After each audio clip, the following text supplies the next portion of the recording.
Greetings, everyone. Welcome to another episode of Brown Girls Are Beautiful. I am your Melanated Queen and your hostess, Lil Foxy, aka Seven Wonder. How are all of you doing today on this Sunday evening? This is Sunday Rendezvous with yours truly. Hope you all are having a blessed day. Today, we're going to be delving into what's been hitting the internet hot and heavy this weekend. It's a very interesting one. You all, Hassan Campbell. But before we get into it, let's go ahead and just give a shout out to all of those people out here that do have real family, real friends that look out for us, people that are still able to walk, talk, breathe, hear, see, and that value and cherish your lives, man. We got to give thanks that, we have all the necessities that we need in this world. So let the church say amen. Let's get into it, y'all.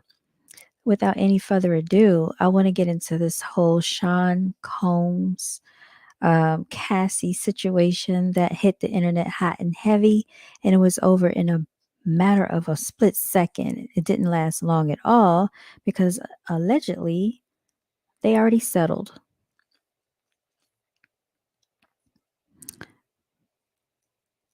So let's go ahead and delve into what allegedly took place, you all. Okay. All right. I'm going to share my screen and we're going to go over the lawsuit that was filed against Puff Daddy by Cassie. There were some court documents drawn up and it goes into some details about what took place during the course of their relationship. All right. So I was reading through it, and basically, you have page one, then you have page two. So this starts to get into what allegedly took place between the two of them. And I'm going to go over that with you right now. Here it says, the truth, however, is that Cassie, Miss Cassandra Ventura, was held down by Mr. Combs and endured over a decade of his violent behavior and disturbed demands. For Miss Ventura, the dark times were those she spent trapped by Mr. Combs in a cycle of abuse, violence, and sex trafficking, among other violent and unlawful acts by Mr. Combs. Now, we all know how the music industry gets down by now. It is no secret what takes place with these people. And anybody going into a relationship at this point with the likes of one of these individuals should be very weary and leery of what could take place because these people have a lot of money. We all know that money speaks, money talks. So they don't really care about your well being because they feel like they can pay everybody off. All right. So let's continue on. It says here that Miss Ventura was raped in her own home after she tried to leave Sean Puff Daddy Combs. She was often punched, beat, kicked, and stumped on. It says that Miss Ventura, resulting in bruises, burst lips, bleeding, blew up a man's car after he learned that he was romantically interested in Miss Ventura. And everybody has confirmed that that man was Kid Cudi, which is a rapper. And he did confirm that his car was indeed, in fact, blown up. Forced Miss Ventura to engage in intimate acts with male intimate workers while masturbating and filming the encounters. So he has a very sick, dark fetish. This is by no means surprising or shocking at all. I don't think anybody is shocked by some of this. We've heard the stories. They've been out there for a number of years now. Ran out of his apartment with a firearm in pursuit of a rival industry executive whom he learned was nearby. So he ran out of his apartment with a firearm in pursuit of a rival industry executive whom he learned was nearby, demanded that Ms. Ventura to carry his firearm in her purse just to make her uncomfortable and demonstrate how dangerous he is. And then he introduced Miss Ventura to a lifestyle of excessive alcohol and substance abuse and required her to procure illicit prescriptions to satisfy his own addictions. Miss Ventura met Mr. Combs in 2005. You all remember those times when she first came out with that single Me and You. Then she had a few other songs. She had like one CD that she came out with that I'm aware of. I think she might have had like another CD, but it didn't really go that far because she became romantically involved with him when she was 19 years of age. He was 37 years old at the time. So basically, he was he was a great bit of deal older than her. 37, that's almost 40, and 19, that's almost half his age. And you have to consider that he also has daughters as well.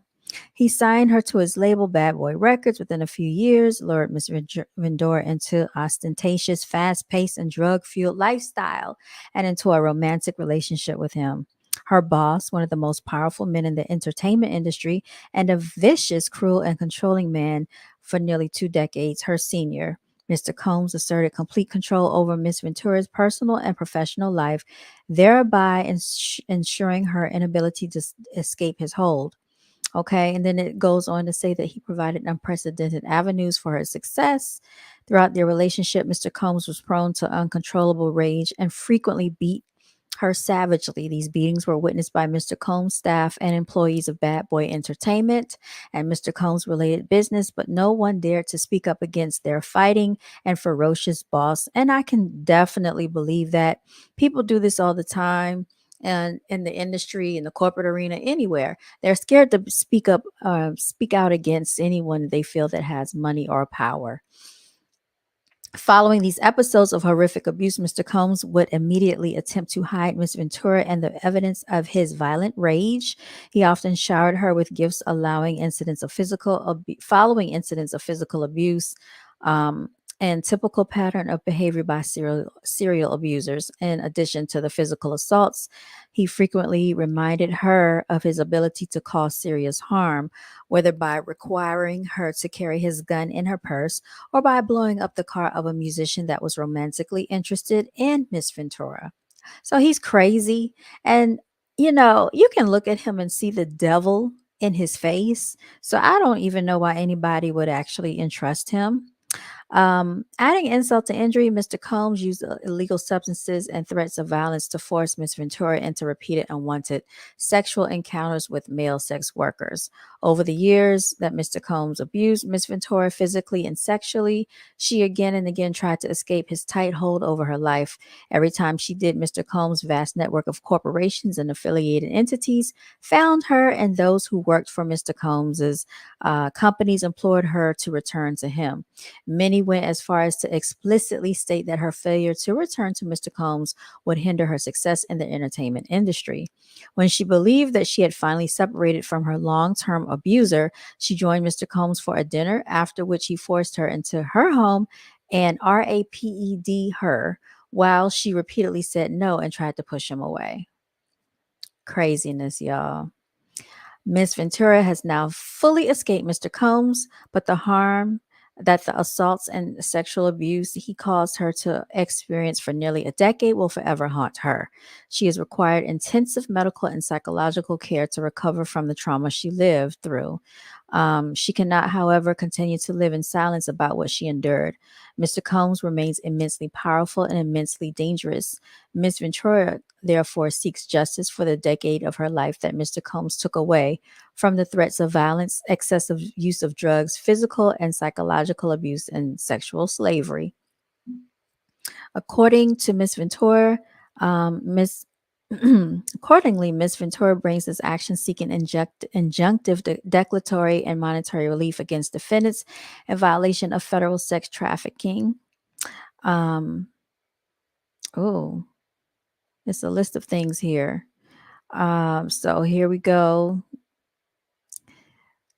The violations are raises federal questions regarding the deprivation of plaintiffs' rights. Um, mm, mm, mm, mm. So basically, she was employed by defendants Bad Boy Records, LLC, and Bad Boy Entertainment and related entities, among them Doe Corporations 1 through 10. So she's just not suing him. She's actually also suing the label. Defendant Sean Combs, upon information and beliefs, reside within the state of California. At all evident times herein, Mr. Combs met the definition of an employer of plaintiff under all relevant statutes. Defendant Bad Boy Entertainment is a music, media, and entertainment company founded by defendant Sean Combs, which includes the record label Defendant Bad Boy Records, LLC. All right, we're going to continue on here.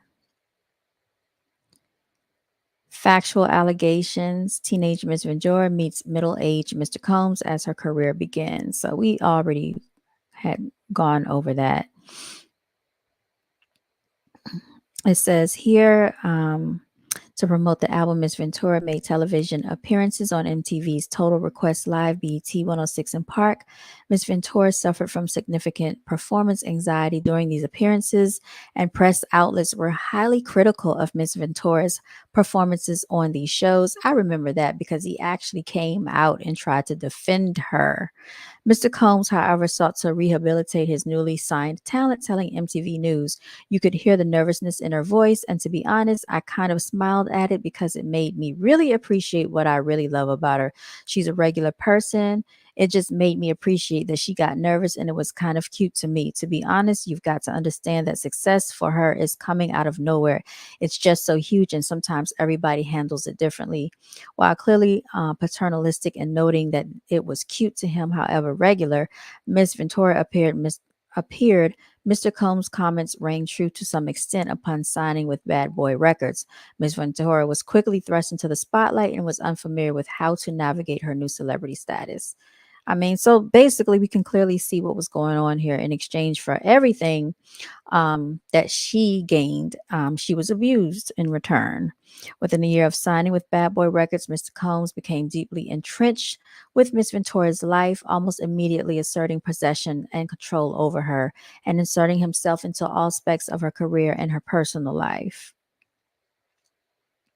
In November 2006, Mr. Combs invited Miss Ventura to perform his song Come to Me along with him at the MTV Europe Music Awards in Copenhagen, Denmark. After rehearsal for the performance, Mr. Combs walked around in a robe with a drink in his hand, flaunting his lavish party lifestyle to his label's newly signed artist. During hair and makeup leading up to the performance, Miss Ventura's hairstylist and Mr. Combs' makeup artist told Miss Ventura that Mr. Combs was interested in her.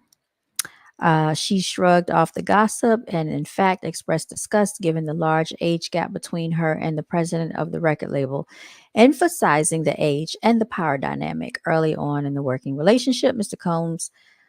All right, so we get the gist here, okay? So, with all that being said, he invited himself to her 21st birthday party in Las Vegas. He also brought along famous musicians and producers, thereby flaunting his celebrity status and influence in front of a young and impressionable Miss Ventura.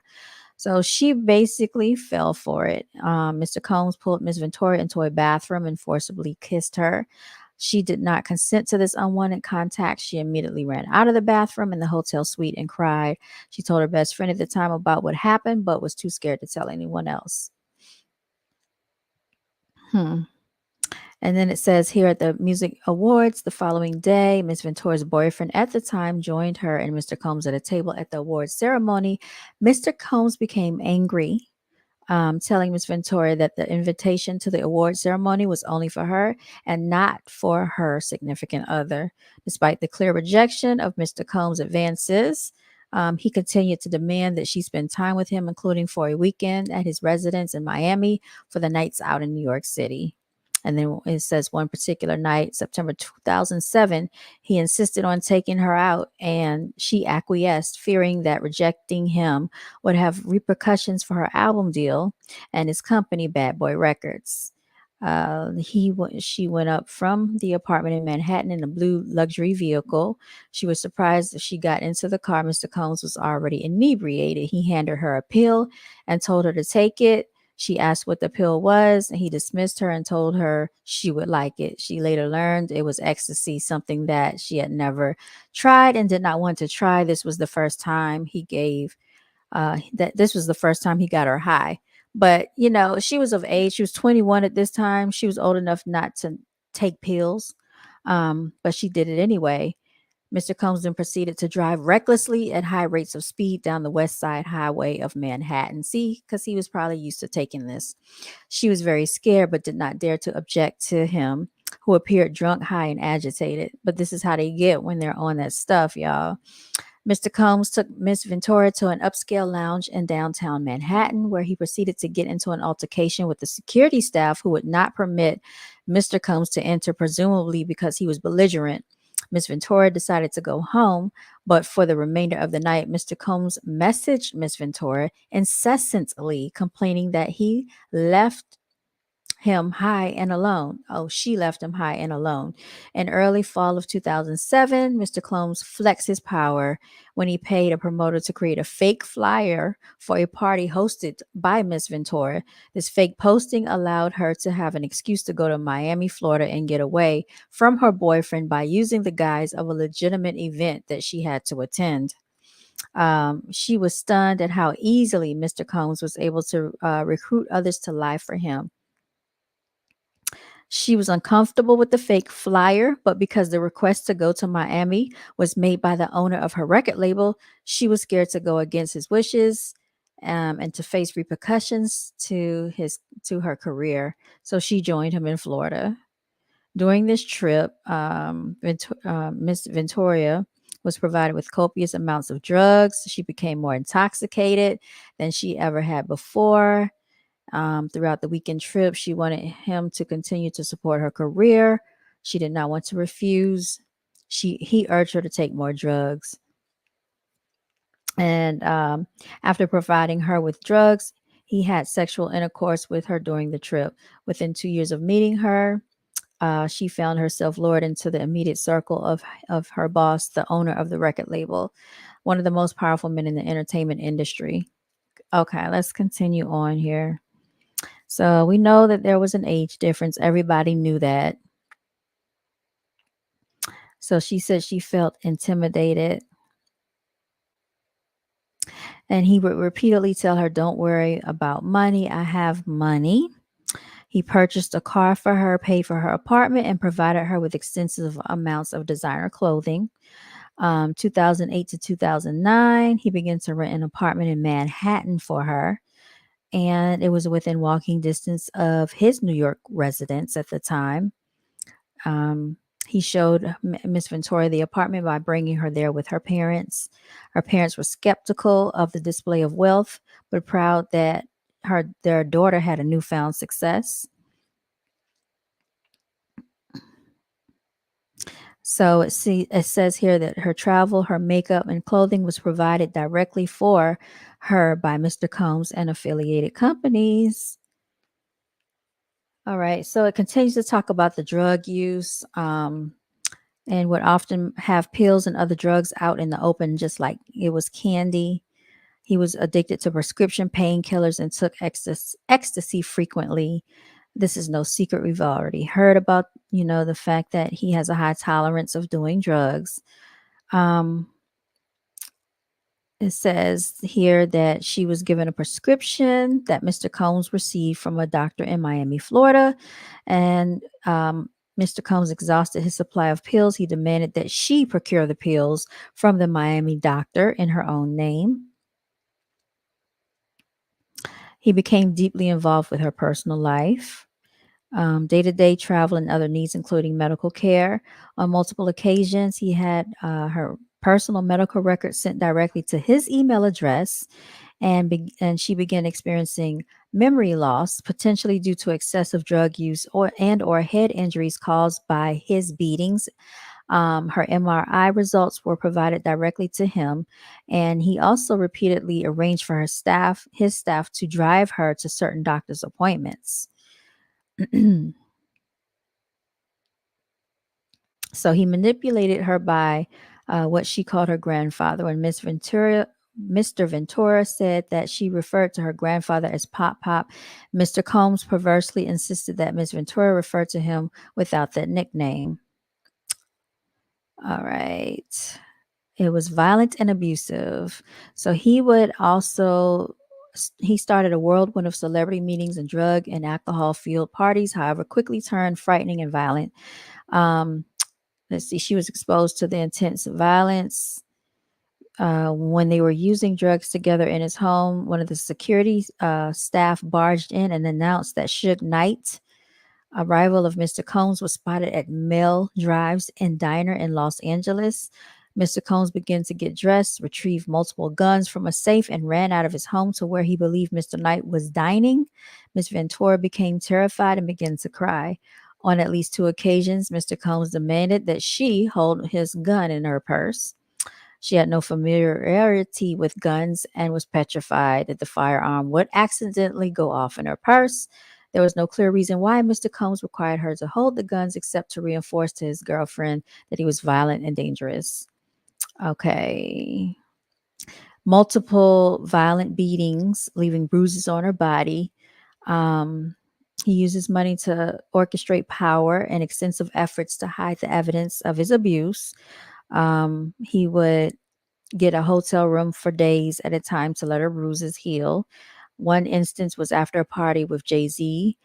He beat Cassie repeatedly in an Escalade, including kicking and hitting her. He forced her out of the vehicle on Fifth Avenue in New York City. She was able to get a taxi and get to an apartment in Manhattan where she cried in fear, realizing there was no one she could tell about what she had gone through at the hands of his incredibly powerful man. She spent the subsequent 3 days hiding in the apartment. So this was going on for years. In 2009, Mr. Combs learned that Miss Ventura spoke to another music manager at Los Angeles. He became enraged. She hoped that in speaking to the manager, she could grow her career. It says Mr. Combs would be happy. She thought he would be happy for her, but instead he became angry and pulled her out of the club where the party was taking place. And I'm pretty sure if this stuff was happening, the people around them had to have witnessed this stuff. I know the staff witnessed it. I know people in the industry had to witness this stuff, but it's probably very normalized in the industry and people don't talk about it because this goes on with more than just Cassie. This goes on with probably a lot more people than what we know about in the public. And this is what they go through behind the scenes. So every time people see them with their hair, their makeup, all these high price fashions and these vacations, just imagine what they really have, the price they have to pay for all of this.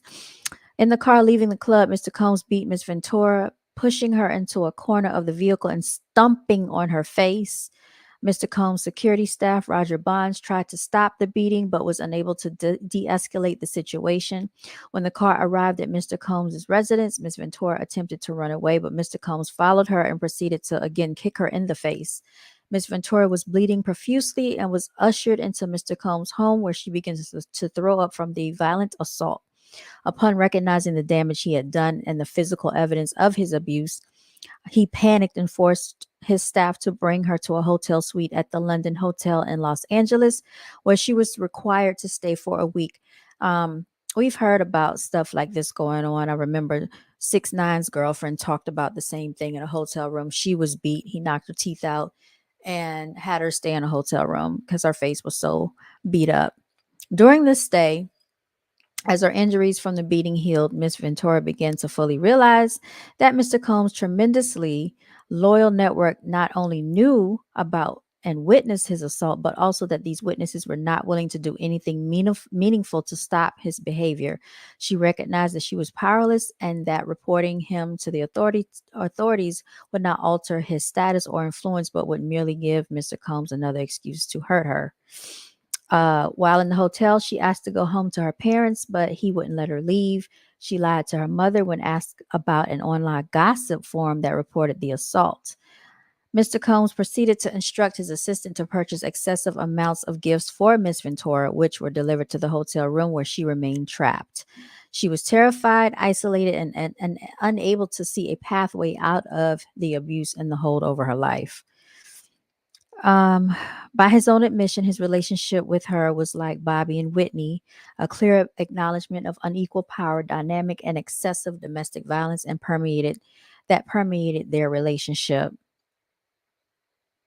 Miss Ventura had heard others refer to her relationship with Mr. Combs as akin to Ike and Tina, and her volatile and abusive partner, who also owned her label and therefore held the future success in his hands, had fully exerted control over every aspect of her life.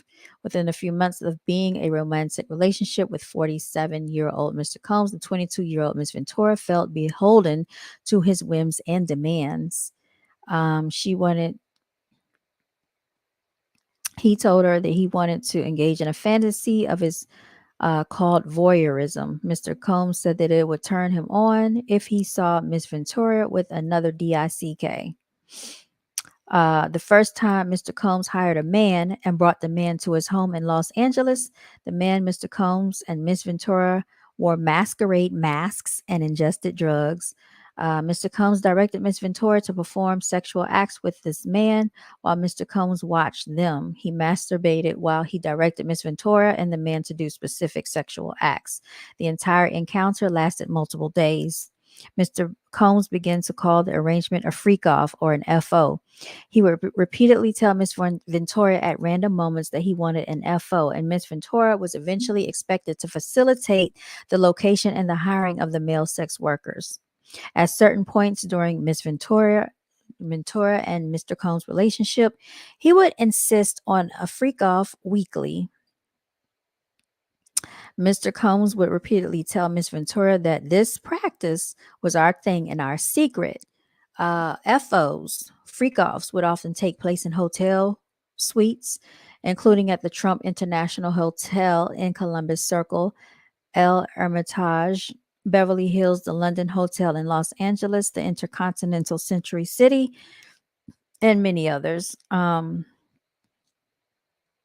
one occasion around 2013, Sean Puff Daddy Combs had a freak off set up at the hotel in New York, after which he was charged with tens of thousands of dollars in damages by the hotel. Upon information and belief, Mr. Combs' chief of staff, Tony Fletcher, paid the invoice that was charged by the hotel. Okay, so it says here Mr. Combs told Cassie to search for large black penises on the website. Sometimes he would pay to fly male sex workers to his location. So all the reports about him being GAY, this is what he likes to indulge in, including to multiple cities in the United States as well as abroad. He required Miss Ventura and his staff to help them make these arrangements. Mr. Combs, Sean Puff Daddy, assistants would help to set up the freak offs, including by setting up the hotel suites with baby oil and Astroglide. Sean Puff Daddy Combs supplied Cassie and the sex worker with copious amounts of drugs before and during the freak offs. Cassie was given ecstasy, cocaine, GHB, ketamine, marijuana, and alcohol in excessive amounts during the freak offs, which allowed her to disassociate during those horrific encounters. It became commonplace to get IV fluids in the days after the freak off to recover from the excessive substances pushed upon her. She was required to dress up in lingerie for the freak off, and Mr. Combs insisted she wear white nail polish to contrast her nails with the skin of the black men he hired to have sex with her. During the freak off, Mr. Combs would instruct her to pour excessive amounts of oil over herself.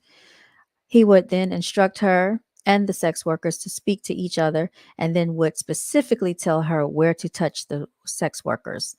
He would say things like, grab that big black DICK and ask her how does it feel, as he directed her to perform for him. During the freak offs, in addition to directing her, Miss Ventura, and masturbating, Mr. Combs would use his phone, laptop, and tablet to film Miss Ventura. with the hired workers. He treated enforced encounters as a personal art project, adjusting the candles he used for lighting to frame the videos he took, while Miss Ventura quickly deleted any photographs or video of any acts if they were taken on her phone. Mr. Combs repeatedly made clear that he retained many videos of her doing those freak offs. Even when she deleted the videos, he would tell her that he was able to recover deleted videos from her devices.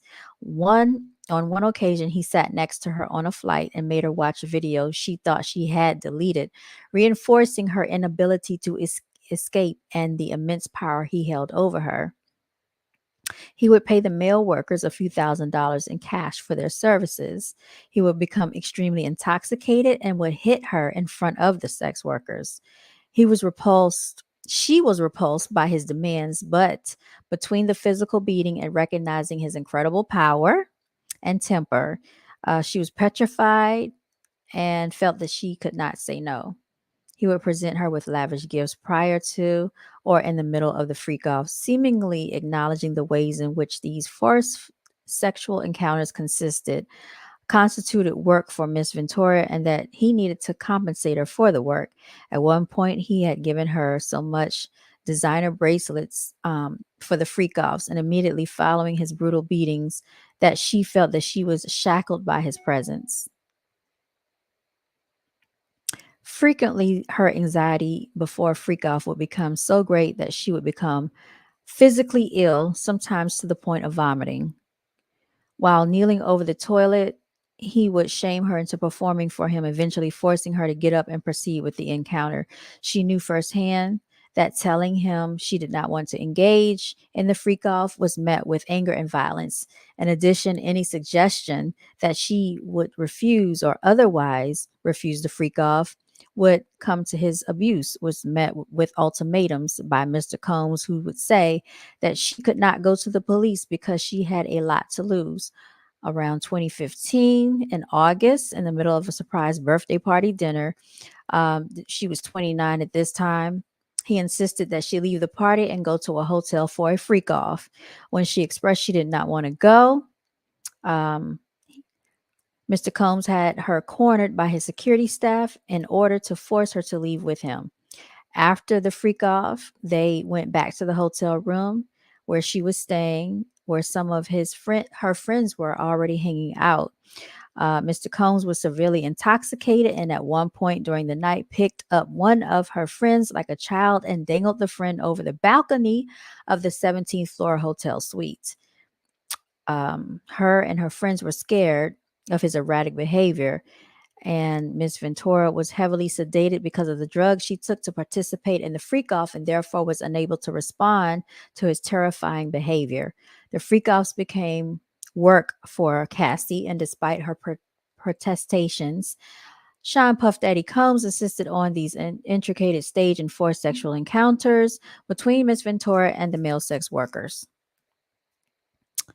So it looks like she did try to escape at some point. Anytime she tried to create distance between her and Mr. Combs, he used his networks to find her and convince her to return to his abuse. So we read that earlier. On multiple occasions, he sent employees to lure her back in. To 2011, during a rough patch in their relationship, he had a brief relationship with she had a brief relationship with musician Kid Cudi. When Sean Puff Daddy Combs returned from a trip, he demanded another freak off, but Cassie, and then she did go through with it. During the freak off, Sean Puff Daddy Combs found her phone and found emails between her and Kid Cudi. So he became enraged and proceeded to place a manual corkscrew between his fingers and lunged it at Miss Ventura. He ran away. She ran away to stay at Kid Cudi's home to escape Sean Puff Daddy's abuse. Soon after, one of Mr. Combs' staff members told Cassie that he needed to just talk to her, even though he was enraged. She went to her parents' home in Connecticut, where her mother took pictures of the bruises that he left on her body. In 2012, during Paris, Fashion Week, Sean Puff Daddy Combs told Cassie that he was going to blow up Kid Cudi's car and that he wanted to ensure that Kid Cudi was home with his friends when it happened. Around that time, Kid Cudi's car exploded in his driveway. Miss Ventura, Cassie Ventura, was terrified as she began to fully comprehend that Sean Puff Daddy was both willing and able to do the things he believed if she slighted him. All right, so 2015, let's see what happened here. A popular manager at an after party in a hotel suite in Las Vegas. Mr. Combs saw her speaking to the manager, sternly told her to step into the bedroom adjoining the suite. In the bedroom, he beat her severely. She ran from the corner to corner of the room trying to avoid him as he was beating and kicking her. While she tried to lock herself in the bathroom, he pushed through and punched and kicked her while she curled up under the toilet. Her screams were drowned out by the loud music playing in the area of the hotel suite outside the hotel. So he had head of security and assistants. The head of security and assistant saw her. After the assault, they began to cry. She had two black eyes, a burst and bruised lip, and a huge welt on her forehead. Upon seeing the results of the vicious attack, Sean Puff Daddy Combs immediately took steps to conceal the wrongdoing. He forced her to stay at a home in Holmby Hills along with one of his sons. While there, Mr. Combs FaceTimed her and stated, "You got to go up and put more makeup on. My son can't see you like that." She did put makeup on per his demands. She felt that she had no choice but to obey her abuser. Even though security guards, assistants, and friends saw the situation she was in, no one dared to help her or speak up on her behalf. She therefore had no choice but to remain subservient. Later in 2015, while shooting a movie in Cape Town, South Africa, Cassie began a flirtatious relationship with an actor. She spent New Year's Eve with this actor, but Sean Puff Daddy Combs soon found out. Mr. Combs called the actor and threatened him. The actor proceeded to call Miss Ventura and tell her, "You really need to call Mr. Combs." In or around March 2016, during a freak off at the Intercontinental Hotel in Century City, Los Angeles, Sean Puff Daddy Combs became extremely intoxicated and punched Miss Ventura in the face, giving her a black eye. After he fell asleep, she tried to leave the hotel, but as she exited, he awoke and began screaming at her. He followed her into the hallway of the hotel while yelling at her. He grabbed at her and then took glass vases in the hallway and threw them at her, causing glass to crash around them as she ran to the elevator to escape. She managed to get into the elevator, and when she got to the lobby, quickly took a cab to her apartment. Upon realizing that her running away would cause him to be even more angrier with her and completely stuck in his vicious cycle of abuse, she returned to the hotel with the intention of apologizing for running away from him. When she returned, hotel security staff urged her to get back into a cab and go to her apartment, suggesting that they had seen the security footage showing him beating her and throwing glass at her in the hotel hallway. Upon information and belief, Mr. Combs paid the Intercontinental Century City $50,000 for the hallway security footage from that evening. After this, she left her home in Comstock and went to hide away at a friend's home in Florida. James Cruz, president of Bad Boy Management, tracked Miss Ventura down and told her that her single would not be released if she did not answer Sean Puff Daddy Combs' phone calls. A woman who worked at Sony Music reached out to her with a similar ultimatum concerning her record. Incredibly, Mr. Combs even convinced one of his attorneys to tell Cassie at this time. This lawyer told Cassie that it's in your best interest to call Sean Puff Daddy Combs back. Each time Miss Ventura tried to run away, Mr. Combs and his powerful network would force her back to him. Sean Puff Daddy Combs, P. Diddy, tight hold over her life, had irreparably damaged her friendships. Around 2018, Cassie was with her friend Carrie Morgan in her house when P. Diddy used his keys to Miss Ventura's house and came in unannounced. He and Miss Morgan had an altercation during which Sean Puff Daddy Combs threw a hanger at Miss Morgan. and belief the incident resulted in a settlement between her and Miss Morgan, and Miss Ventura ended up paying Miss Morgan additional funds in an attempt to resolve the dispute between her close friend and her abusive and controlling boyfriend. The relationship between Miss Ventura and Miss Morgan has been strained ever since. Seeing the extreme measures of Sean Puff Daddy Combs took to keep a tight hold on Cassie and isolate her from her support network, and having experienced the repercussions of rejecting his demands, Miss Ventura felt that saying no to Mr. Combs would cost her something: her family, her friends, her career, or even her life. So by 2017 and 2018, she became desperate to leave him and his abuse. She recognized that if she stayed with him, she would never be able to have a successful career or ever be physically and mentally safe. She therefore became determined to completely break away from him and his cycle of abuse, and made concerted efforts to avoid him. September 2018, she joined him for a dinner at an Italian restaurant in Malibu, California, for what she believed would be a discussion about concluding their relationship for good. After dinner, he and her returned to her home, which was paid for by him. He forced himself into her apartment and tried to kiss her. She told him to stop and attempted to push him away. He then forcefully pulled off her clothing and unbuckled his belt. He proceeded to RAPE her while she repeatedly said no and tried to push him away. Soon thereafter, she took steps to completely separate herself from the long-time abuse, including by leaving the home that he paid for and returning the car he purchased for her. Despite moving away, her address was posted online in early 2019, leading to fears for her safety. She was under immense duress during the months after Mr. Combs RAPED her, took all steps possible to entirely remove herself from her abuser's ambit, including by entering into contracts to end her record label with Bad Boy Entertainment. And this talks about the sexual and physical abuse that she endured as a result of the immense trauma she endured for a decade with him. She suffered and continues to suffer from immense emotional distress. Following her escape from the cycle of abuse and sex trafficking she endured, she struggled with the physical and mental manifestations of her trauma. The birth of her two children, however, allowed her a new lease on life and gave her purpose. I didn't even know she had two children. She credits her children with saving her from the trauma that had consumed over a decade of her life. Except for the 2 months when she was pregnant with her children, Miss Ventura struggled with her addictions to drugs and alcohol, addictions that were established and fueled by Sean Puff Daddy Combs. She turned to substances to drown out the memories of her abuse without being intoxicated. She suffered from horrific nightmares of the forced sexual acts that he demanded she participate in during the regularly scheduled freak-offs, and of physical beatings that she endured throughout her relationship. She had difficulty eating, sleeping, and her relationship with her family suffered. During this time, she frequently had thoughts of ending her life.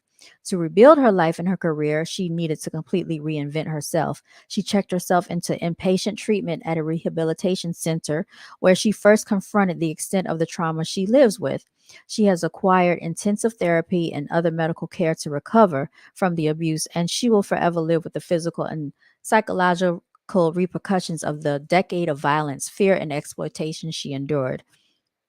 Although Cassie was unable to speak up against the years of abuse she endured at the hands of Sean Puff Daddy Combs, she has since been able to rebuild her life and confront her trauma thanks to the passage of New York's Adult Survivors Act and California's Sexual Abuse Accountability and Cover Up Act. She is now ready and able to also confront her abuser and to hold him and those who enabled his abuse accountable for their actions. This is terrible.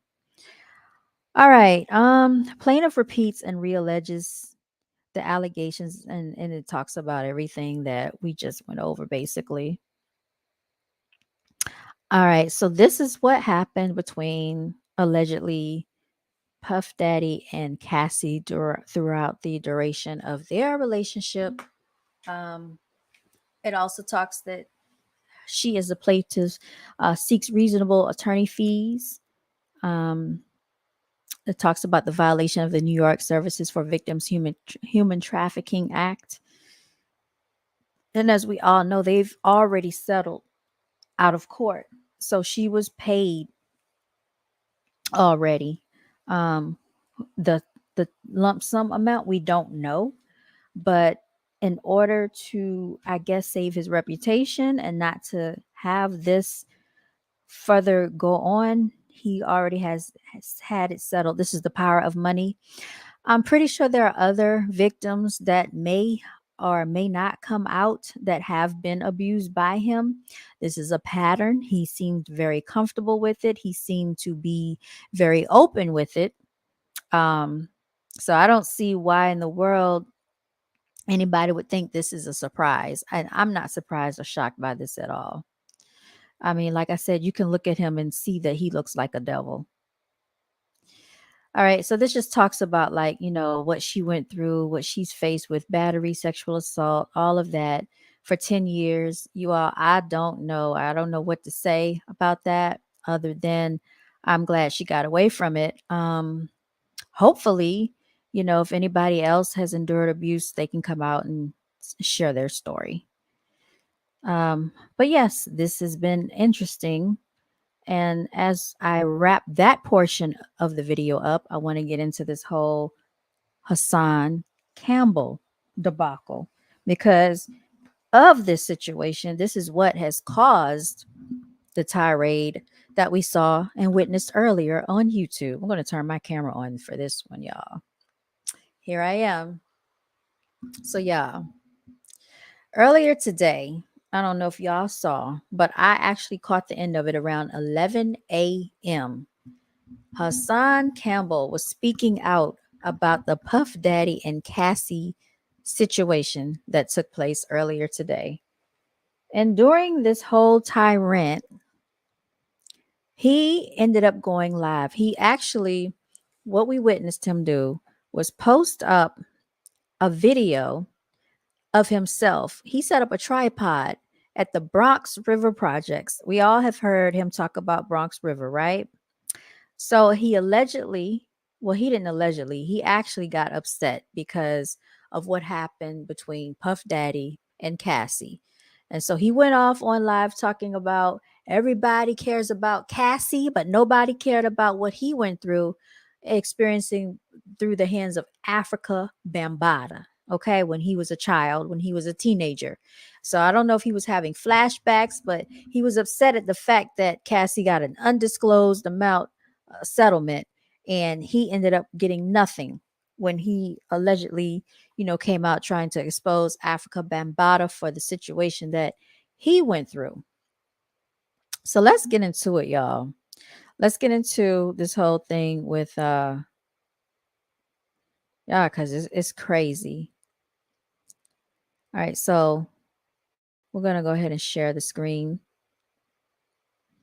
And just be forewarned that there's some very profane language that's being stated in this video of Hassan Campbell. Well,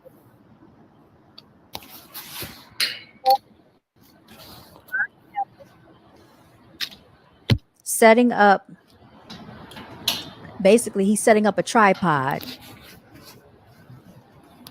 So he actually had to get prepared when he went out there. And he's wearing bright orange so everybody can see him. Now, I want you to think about this. In order for Hassan Campbell to do this, he actually had to get up at around 10 a.m. because where he currently lives is about 40 minutes from there, the Bronx River projects. So this is what he had on his mind at 10 o'clock in the morning. Who knows what time he woke up, because by the time he got out there, it was 11 a.m. When I looked at my live, it was around 11 o'clock a.m. And he lasted on that live for about 25 minutes, just in a rage of disgust, saying very vulgar things, yelling out there, causing a disruption to the public, y'all. I've seen footage saying that he passed away. I don't think that's true. I hope it's not true. I don't wish death on anybody on YouTube, but just look at him. He's getting ready. He's getting prepared to get into this whole situation.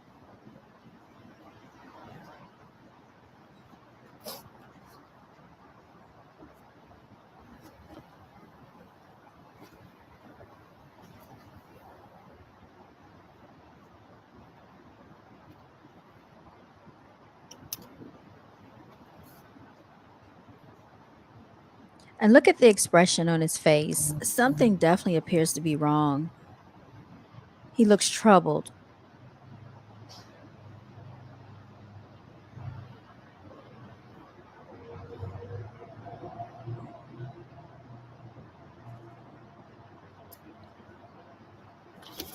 Okay, this is the building where they're going to start throwing bottles at him right there in the background. And those people coming out there, they have no idea what's about to go down. They're just innocent bystanders going throughout their Sunday morning.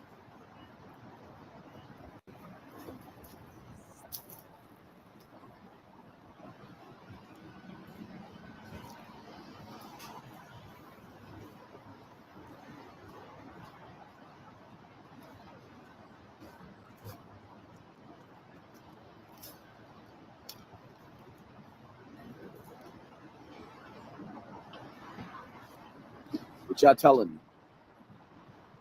Exactly. What is the world telling me? Cassie could get $50 million for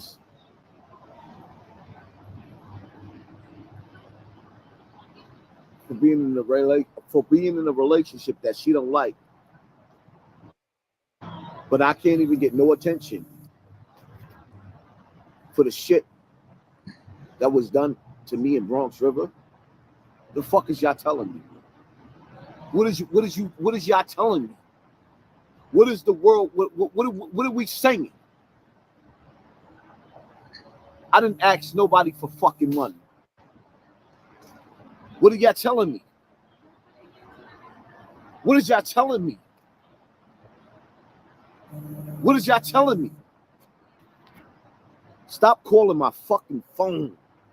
I'm in the hood. Y'all know where to find me. 1455 Bronx River, Harvard Ave. I ain't got nothing. All right, just right there. What are y'all telling me? Right there, y'all. He just gave it the address to where he is located. Everybody on YouTube that wanted to get with him or that wanted to track him down, they now know where he's located, not where he lives. So right there, you're already putting yourself in jeopardy and harm's way. Not to mention, everybody has already said he has family, he has children, he has, people that he's taking care of. So we already know this. He knew this before he went out there. And y'all, I gotta say, mental illness is real. Sometimes people don't get medicated. Sometimes people don't get counseling. They don't get the help they need. But this right here has taken it to a whole new freaking level. He has made many, many different videos doing stuff just like this. And sooner or later, if you keep doing the same thing, it's going to catch up with you. But let's continue to hear what he has to say.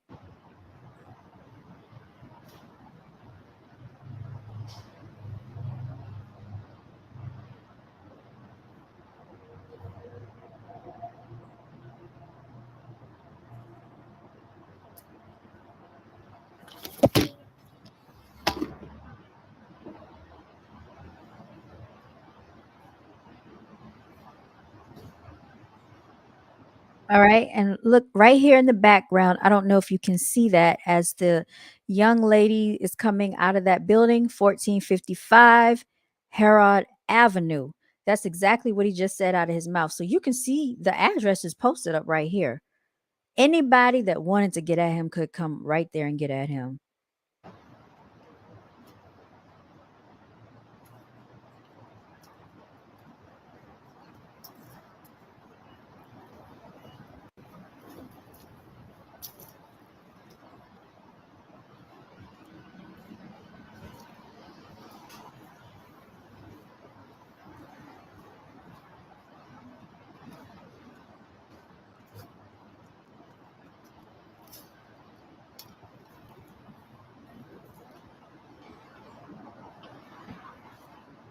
What y'all telling me?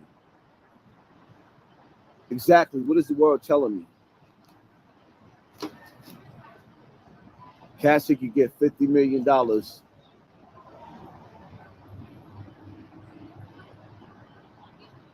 being in a relationship that she don't like. But I can't even get no attention for the shit that was done to me in Bronx River? The fuck is y'all telling me? What is y'all telling me? What is the world? What are we saying? I didn't ask nobody for fucking money. What are y'all telling me? What is y'all telling me? What is y'all telling me? Stop calling my fucking phone. I'm in the hood. Y'all know where to find me. 1455 Bronx River, Harvard Ave. I ain't ducking nothing. What are y'all telling me? What the fuck is y'all telling me? What the fuck is y'all telling me? Oh, this ain't gonna go viral. They're gonna keep this shit real small. Because don't nobody. Yeah, this is gonna go viral because of what happened to him.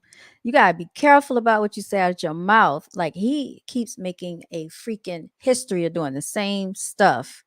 And now look, he has allegedly been shot. I've seen a few reports online saying that he didn't make it. I don't think that's true, but apparently they're saying he got shot.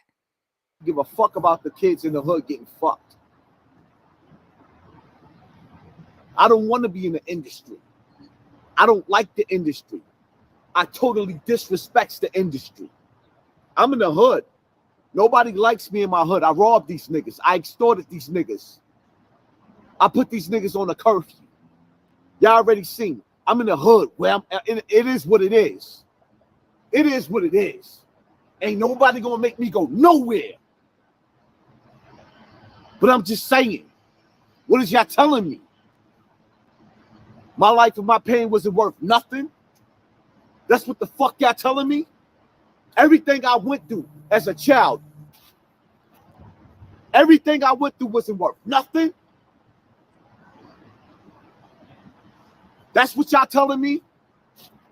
That's what y'all telling my kids? You expect me to give back to a fucking community that ain't give shit to me? What the fuck is y'all telling me? What is y'all telling me? Where the wolves at? Where everybody at? Where the wolves at?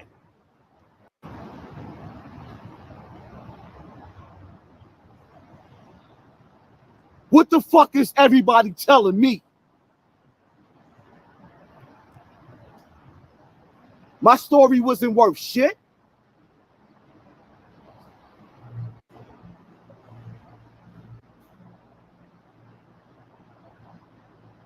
My story wasn't worth shit. I ain't asked for no money. All right, so he continues to go on his tirade, right? And eventually you're going to start seeing somebody from up above throwing bottles at his head. And then he really is going to go off. Look at these people coming out there. They don't know what's going on. Nah.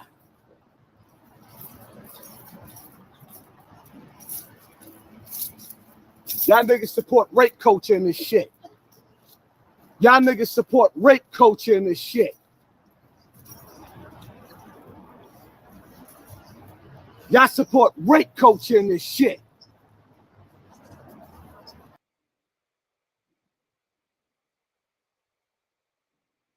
Live in these projects. I dare you niggas. Fuck somebody tell me I can't do what? Y'all let that rape nigga come back to Bronx River gonna tell me I can't do what? I dare you niggas.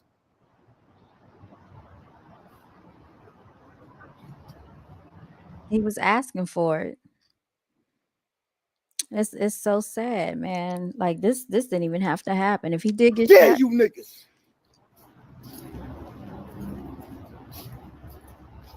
Y'all not playing with Hassan Campbell. Y'all playing with Poppy. I dare you niggas. I stab you niggas with a fucking spoon. with a spoon.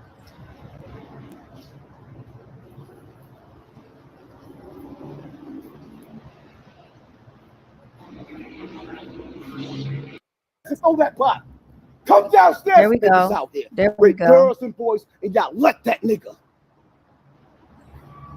I refuse to tuck my fucking tail in. I'm the realest nigga forever. forever, ever, forever.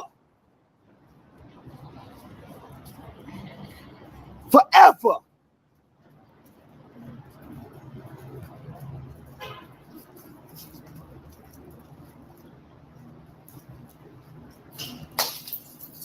Come outside, throw that fucking bottle. Come downstairs and throw that bottle. Come downstairs and throw that fucking bottle. Come outside and throw that fucking bottle. I stab your ass to death. Bitch ass nigga. Come outside and throw. All right. So you can see he's getting into a very, very, very aggressive demeanor with whoever threw that bottle at him. And that was not the first time. They kept throwing the bottle. You know, he even had the birds flocking away, running away from him on the playground. Like this happened right in front of the play area. It says play area closes at dusk. This is what he decided to do at 10 o'clock in the morning because he had to drive over there, get over there some type of way. I know it took him at least 40 minutes to get there. And keep in mind, he had to put his clothes on. So he had to figure out what he was going to wear, match his hoodie with his hat. He had to pick out a whole outfit to go out here. I dare you. Throw that fucking bottle out the window while I'm watching. Throw the bottle out the window while I'm watching.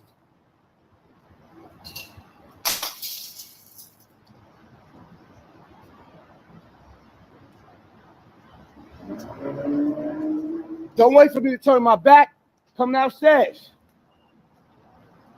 Come downstairs. Come downstairs. Now look at what he has behind his back. And you see this guy right here approaching him. He doesn't know what is going on. The one that's wearing the Nirvana shirt right here. He's coming down and he doesn't know what's going on. And he got a knife behind his back. Like he's waiting for something to happen. He's asking for something to happen.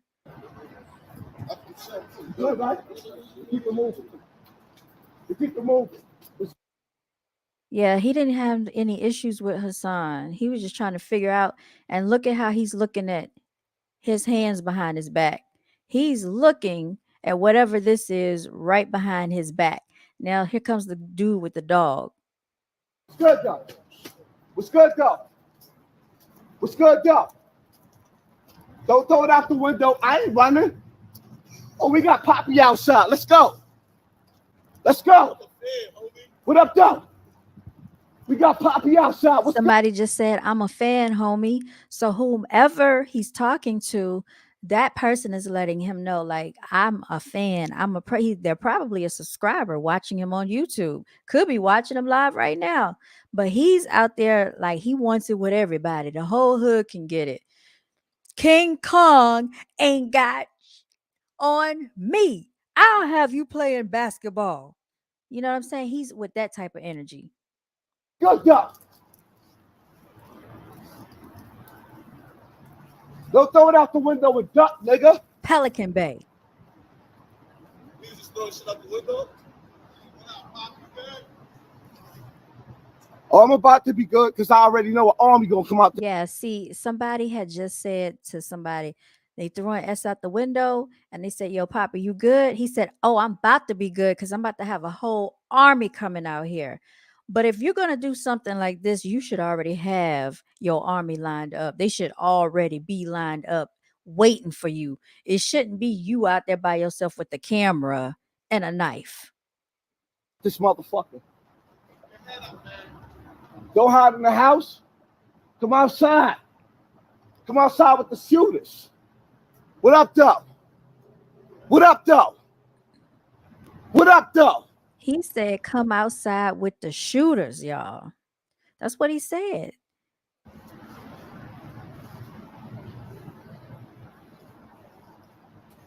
Don't throw it out the window. Come outside. Come outside. No, don't hide. Which I call it the police, right? Yeah, people speaking to him from the balcony and from up there. They know him. They're like, what up, Poppy? He said, nah, don't speak to me. What y'all call the police? Come outside. Don't hide in the window.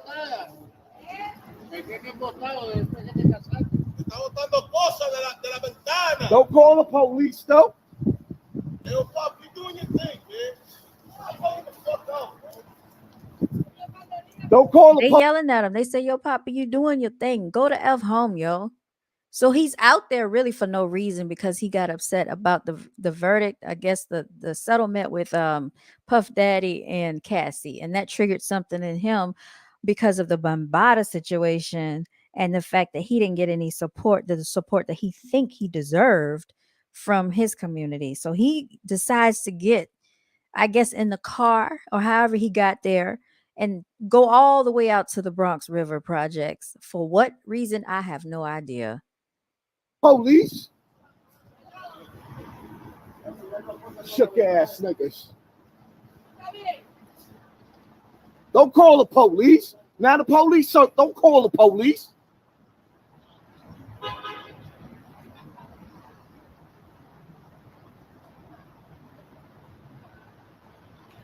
That nigga's crazy though. Bronx, Africa Bambaataa raped the whole community. He raped the old G's, the little G's, the young G's, and nobody gave a fuck. But everybody give a fuck about Cassie? All y'all care about Cassie? I'm not going nowhere. Come outside. Don't throw a fucking bottle, you faggot ass nigga. Come outside. Throw a bottle while I'm outside. Throw a bottle while I'm outside. Throw a bottle while I'm outside. I'm not running nowhere. Come outside, you faggot ass nigga. He threw a bottle while he was outside. Scream out your apartment. I stabbed your mother to death. Faggot ass nigga. Don't throw a bottle. He should have went up there. He should have went up there and knocked on the door. That's what he should have done. You want to throw a bottle at me? I'm coming to you. That's what he should have done. He had a KNIFE already on him. Go up there. And hide. Come outside, nigga. I'm out here. I'm out here. I'm out here. And if that people are playing with me, I flood this fucking building with 1,000. Is that a bandana in his back pocket, yo? Niggas, stop playing with me. 1455 is my shit. Oh, he claiming the set, y'all. He claimed 1455. But Hassan Campbell has always said that people should stay away from the project, stay out of the hood, don't promote the hood. He has a house. There's no reason for him to be in the hood. He has a whole freaking family and all these children. Why would you want to jeopardize your life and yourself and your future to prove to the internet that you can go outside? Like it just doesn't make logical sense. I will beat your mother up, bitch. I will fuck your mother up. Now, what does his mother have to do with this? That's taking it to a whole different level right there. Don't throw nothing out the window while I'm not looking. Come outside. Go upstairs. What up, though? Don't throw it out the window. I'm not looking. Come outside, nigga. Come outside. Come outside. The Warriors is out. Come outside. Where were the Warriors, y'all? That's what I'm trying to figure out. Where are the Warriors? Where were the Warriors when he allegedly got SHOT? Because if the Warriors were there, he shouldn't have gotten touched. People shouldn't have been throwing bottles out the window either. Come outside. What apartment is that? That's what I thought. What apartment is that? What apartment is that? What apartment is that? That's what I thought. We outside. Man, sometimes people take it too far for YouTube. It's just not worth it. All this YouTube fame, it's just not worth it. Like when it comes down to your real life and your safety. And on top of it, do you think this man, knowing and seeing and watching you with the camera, knowing you're on live, is going to yell out his apartment number for the world to know where he lives? Come outside.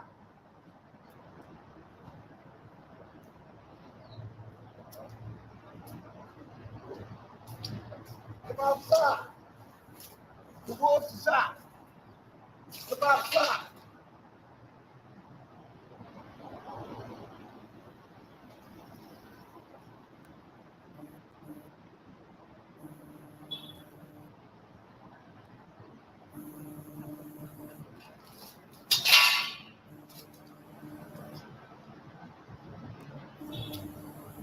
Somebody is definitely blowing his phone up. They're trying to get in contact with him. You can hear his You already know phone. where to find me at. Don't call my phone. His phone is buzzing. It's blowing up.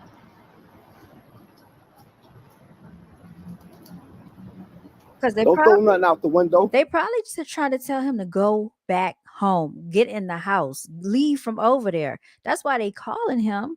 But you know, he got a point to prove. Throw it from the front building. Throw it from the front building. Play with me if you want to. Now niggas play with me if you want to. When I finish, I'm gonna throw your mother down some steps. Keep watching out the window. Y'all ain't seen nothing yet.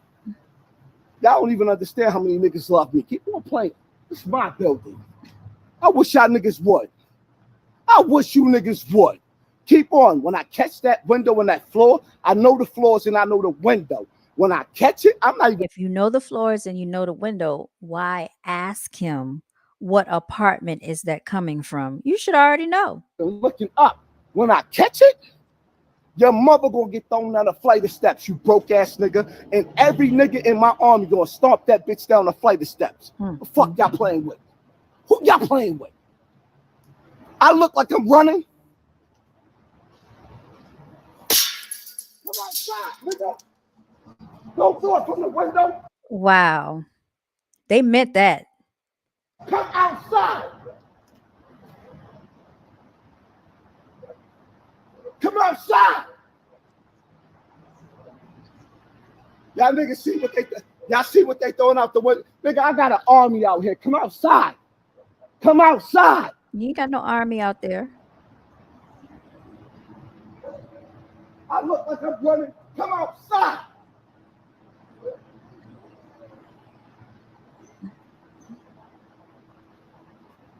Got the dog barking at him. What up, boy? Come outside. Come outside with the shooters. Come outside. Where you at? It's too early for all of that.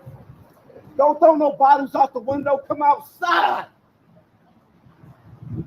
That's what I thought. Oh my goodness. Come outside with the shooters.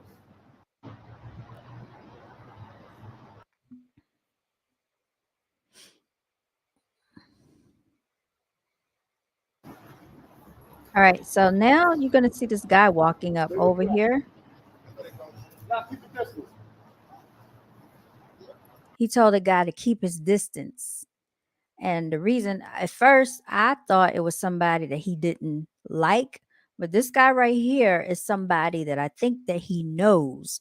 And this guy's walking up on him and he's telling him keep his distance for this guy's safety since they're throwing bottles out the window. I guess he doesn't want him to get harmed or hit or hurt.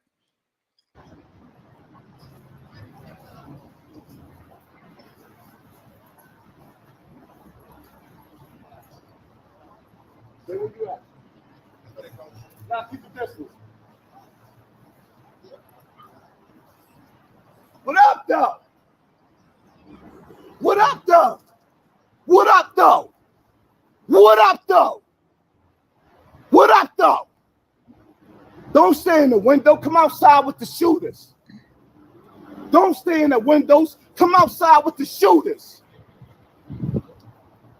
Don't stay in the window. Come outside with the shooters. He said that once too many times.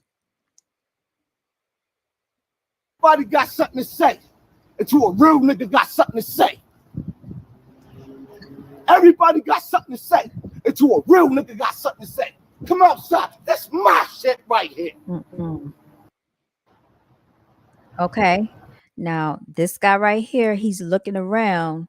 And as you can see, there's somebody back there with a dog. Looks like a little boy walking his dog while all of this is taking place. But this guy right here, he's looking around. They're scoping around. And both of them are looking in the same direction. If you pay attention, they both looking in the same direction right there. What up, though? What up, though?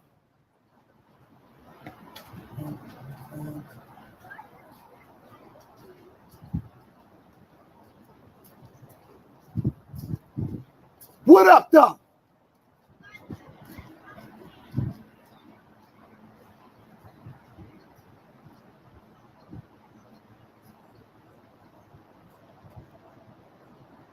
What up, though? Mm-hmm. Now look at the expression on his face. This guy right here, he's looking down at his phone. I don't know who that is in the background right there, but there's still people out here. So somebody had to see something. Somebody had to hear something. With all that noise going on, all these windows in the background, you know people are looking outside.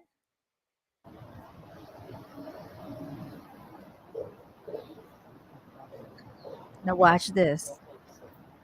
Watch this. He trying to tell him something. You see, he's looking that way. He's walking towards him. He's trying to warn him about something. I see. I'm trying to see what we can hear in the background because it sounded like I heard something like, I don't know what it was.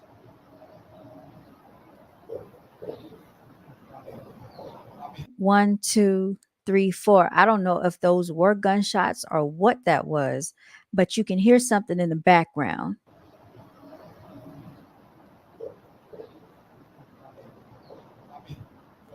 I don't know if y'all could hear it. It went boom, boom, boom, boom. 1, 2, 3, 4. I did hear that. I don't know what that was. What up, though?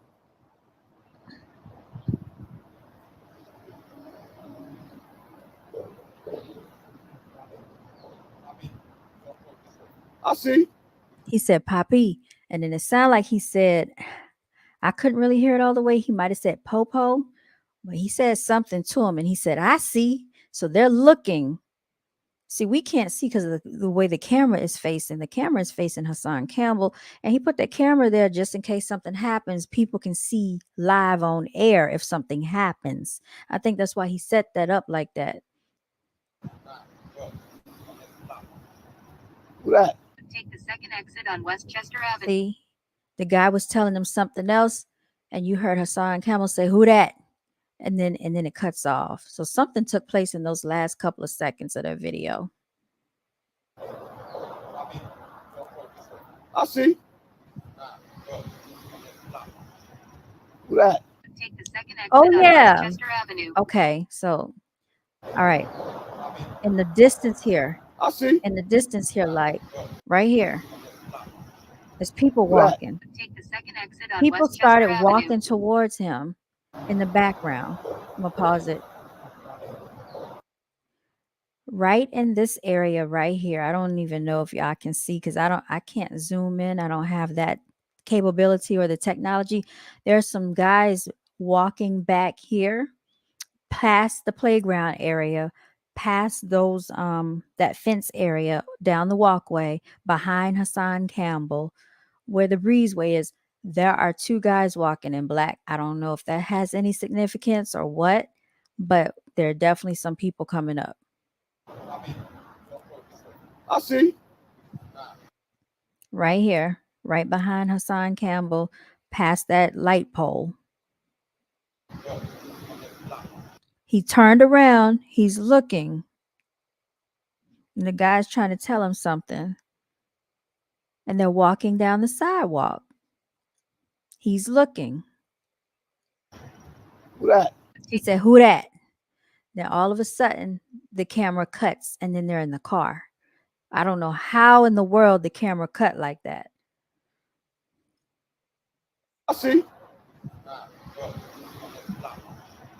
Who that? Take the second exit on Westchester Avenue. I need to get to that. Who knows where Westchester Avenue is? Take the second exit on Westchester Avenue. Real quick.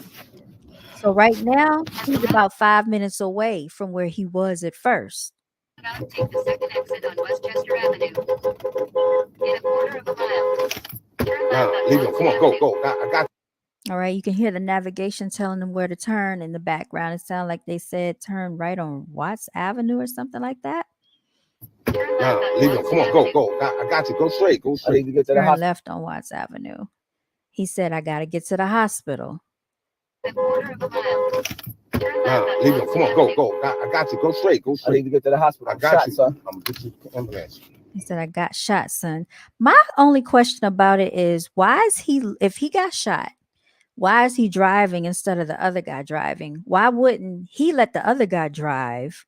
And why is he looking down at the phone like that? Like he looked like he's looking right at the camera while it's on live. Red light camera reported ahead. Ah, I don't know. The whole thing at the end is kind of weird. Turn Nah, left on leave him. West Come on, Chester go, Avenue. go. I got you. Go straight. Go I need straight. to get to the hospital. I I'm got shot, you. son. I'm gonna get you to ambulance. Now he said, I'm going to get you to the ambulance. Why wouldn't his friend, if he has a phone, call the ambulance, call 911 and be like, yo, my friend got shot. Can you meet us somewhere? We're in this type of car. We're on this road. You know what I'm saying? Like, I'm trying to make sense of this whole thing. Red light camera reported ahead. Ah. Ooh. Oh, wait. Pull over. Let's just get you to ambulance. That bullet getting hot. I know. That's what I said. He said the bullet getting hot. Red light camera reported ahead. Ah. Did they say red light camera reported ahead? Okay, it says navigation. Red light camera reported ahead. Ah. Ooh. Oh, wait. Pull over. Let's just get you to ambulance. That bullet getting hot. I know. That's why I said just pull over. Let me get your ambulance. He said, that's why I said, just pull over. Let me get you to the ambulance. So did Hassan Campbell get in the car and try to drive if he was shot? Why wouldn't his friend get in the car and try to drive him? It doesn't make, that part didn't make sense to me. And then y'all, if you go to Hassan Campbell's, I don't know if it's still up here, but if you look at his, right here, there's an update. It says Hassan is going into surgery and will be okay. So far, no fatal wounds, but yes, he was in fact shot because a lot of people were saying that he was not shot. They didn't believe it. Who is this person that pinned it? I don't know. But however, they must have some type of access to his YouTube page in order to pin this um, to his page. I don't know how they were able to do that. And it's 122 replies. Also, too, and yeah, they're talking about his mental health is real. Yeah, mental health is real. Need to take his own advice. Yeah, I'm glad he's gonna be okay, but hopefully he'll stop playing with his life like this. You know, almost got his TV turned off. That's what he likes to say about other people. You got to be real careful with stuff like that, y'all. But there is an article going on about Hassan Campbell. I don't know if anybody saw that article, and it was saying that he succumbed to his injuries. I was even seeing on here where they were saying in his live chat, RIP. I think is right over here. So this is the live chat from earlier. They said, just join. What happened? Let me see. He looks like this now. Got him. Talk about he's the voice of the streets. They're yelling and crying like a hoe.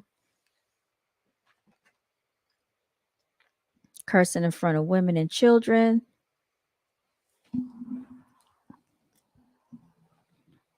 Say, why is he out there like that? Yeah, they were talking about it earlier. Somebody in the chat was saying RIP. I don't even know if I can find it now, but that's what it was saying. And then there was also two articles that I saw online saying that he didn't make it, which I don't believe that. I hope that's not true. I don't even know how they would get that information. But yeah, I'll just be looking through the comment section because I'm trying to see what people are saying. Somebody said, give that man an Oscar. That was 5 hours ago. But yeah, he did this at around 11 a.m. That's Eastern Standard Time for all of you out there. You know, he's on the East Coast out in New York. So factor that in depending on where you live. And that's how many hours ago this took place. It says, dog, you made it out. You have a family and built a name for yourself. They can see the pain in his eyes. It's crazy. Yeah, a whole lot is going on with Hassan Campbell, man. I don't know if something went on with his wife, if something went on like in his personal relationship, And a lot of people are saying that he has a drinking issue, that he was drinking, he went out there drunk. A lot of alcoholics, they do start off drinking in the middle of the day, sometimes early in the morning. I don't know what actually caused him to do it, but like I said, for him to be out there at 11 a.m. in the morning, he had to have gotten up at least by 9:30, 9 o'clock, 10 a.m. because he had to get out there. It takes at least 40 minutes to get from where he resides, his side of town, out to Bronx River. So he already had this premeditated because he had a tripod to set up his camera on. So that's all I'm saying. They said to stay away from the liquor. Hopefully, when he makes it through and out of the situation, um, he will just stay off the internet for a little while. Like, I know we all like to hear him talk about the real stuff that goes on, but nobody wants to see anybody get hurt over some nonsense, because this was complete nonsense. Go straight. I need to get to the hospital. I I'm got shot, you. son. I'm gonna get you the ambulance. Red light camera reported ahead. Ooh. Oh, wait. He said, I'm going to get you to the ambulance. How is he going to get him to the ambulance and he's not driving? Red light camera reported ahead. Ooh. Oh, wait. Pull over. Let's just get your ambulance. That bullet getting hot. I know. That's why I said just pull over. Let me get your ambulance. So it looked like at that point he stopped. Quarter of a mile. Turn Nah, left on leave him. Come on, go. Stopped driving at that point. He was driving at first. I see. Who that? Take the second exit on Westchester Avenue. Yeah, he said, who that? I need to get to the hospital quick. At the roundabout, take the second exit on Westchester Avenue. In a quarter of a mile.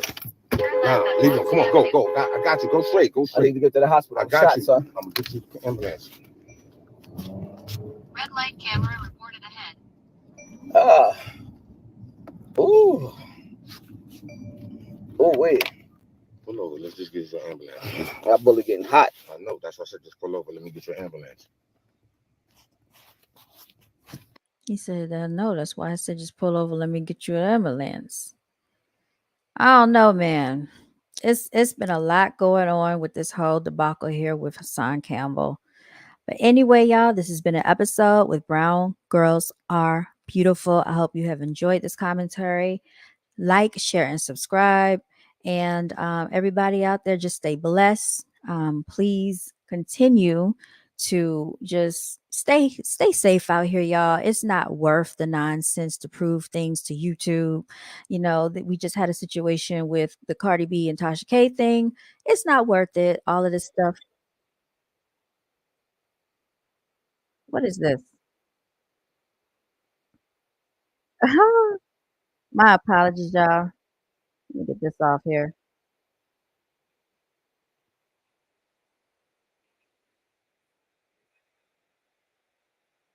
I just had to get out of that. That was wilding out that just popped up.